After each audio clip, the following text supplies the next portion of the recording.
Well, look, that's a call for the president and the attorney general. I appreciate so much, though, the attorney general's service to our country. He served as attorney general 2 different occasions. Look, I think many Americans, as I was and you were, Liz, were frustrated at the pace of some of the investigations, the fact that we didn't know certain things before the election that, frankly, I think we should have known. I wasn't frustrated. I was just reporting on them. I wasn't. Sorry, yeah, I was reporting on them. But go ahead. No, I understand, but I think a lot of Americans have been frustrated. But I do appreciate the Attorney General's work on the Mueller investigation and the fact that, you know, he put out that letter when the Mueller report first came out. I appreciate the fact that he named John Durham, had him, and we now know John Durham is beefing up his investigation, adding prosecutors to that investigation. I think that's a good thing. I appreciate the fact that Attorney General Barr, back in October, named John Durham not just as the guy investigating this, but designated him as special counsel. So we appreciate his service, but that's a call for the president. And of course, as I said, I think some Americans were, as I was, frustrated at the pace of some of the things that happened. You know, he was criticized for how he characterized the Mueller report. He's been aggressive about law and order in U.S. cities and also about the border. So, you know, AG Barr served this country since the 70s, off and on. So he has a career there. Your final word on AG Barr. Go ahead. Final word. No, I think you're right, Liz. We appreciate his service. As I said, 2 different occasions, he's been the top law enforcement guy in our country.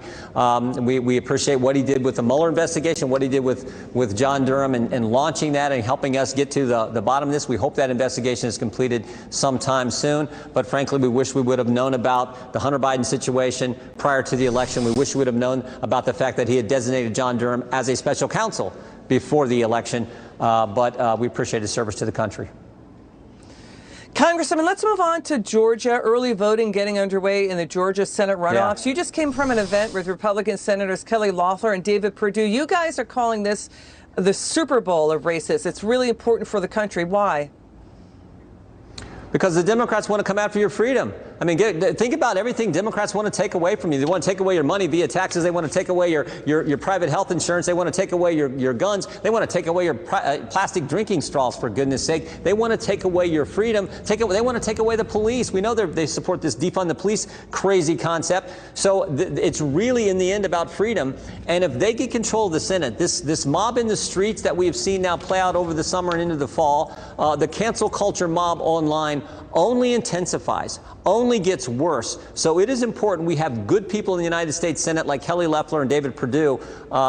You can feel the energy. I've done 7 events over the last 3 days. You can feel the energy on our side. We need our people, our Republican voters, to come out and support Kelly and David. I think they're going to do that, and I think they're going to win.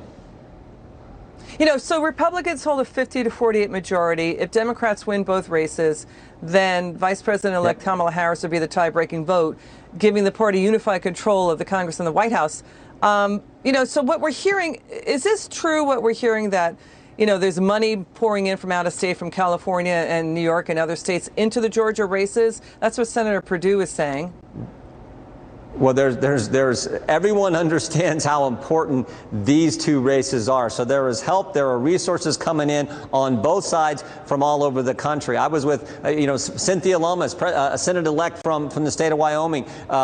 She was down here this weekend. We have all kinds of people coming into Georgia to help. On our side, I'm sure the Democrats are doing the same because, as you point out, this is for control of the United States Senate. And if the Democrats get control, like I said, they're going to continue to do the things that I think harm personal liberty, harm our fundamental freedoms, harm those values, principles, and institutions that make our country special. Again, it was not me who said this. Chuck Schumer's the one who said it. We take Georgia, we change America. They actually believe it. The left believes it. The fundamental divide right now in the country is the left thinks America is bad. We understand America is good. Not perfect, but the greatest nation ever. And there are certain values, institutions, and principles that are worth protecting that allowed America to be the greatest nation in history. That's what's at stake. Americans understand it. And that's why you're seeing resources come in on the Republican side to help our candidates. And on the Democrat side, too. And also there's this. Georgia is investigating more than 1,700 illegal votes. There was double voting in the 2020 race in the election in Georgia. Let's listen to Democrat Stacey Abrams talk about how she's delivering the mail-in vote for Democrats in Georgia. Watch this. We know from the numbers that we're in a good place. 1.2 million absentee ballots have been requested thus far And just to put that into context, 1.3 million were requested for all of the general election. And of that 1.2 million, 85,000 of those applications are from voters who did not vote in the general election, and they are disproportionately between the ages of 18 and 29, and disproportionately people of color. What that signals is that there's an enthusiasm for Jon Ossoff and Raphael Warnock, and it signals that we understand that we need to make a plan to vote and deliver this election. Jim, Congressman, your reaction to Stacey Abrams there? Well, if those numbers are accurate, I think it underscores again how important it is for Republican voters to get to the polls. Early voting started today, to get to the polls and vote for Kelly Loeffler and David Perdue. Because as I've said before, this is about this fundamental difference that the left and conservatives, that the Democrats and Republicans see in the country. And I think if those numbers are accurate, we just need to remind all of us that this is what's at stake. I think they're going to come out. I think people get it. And they're going to show up in a big way to help our two great candidates.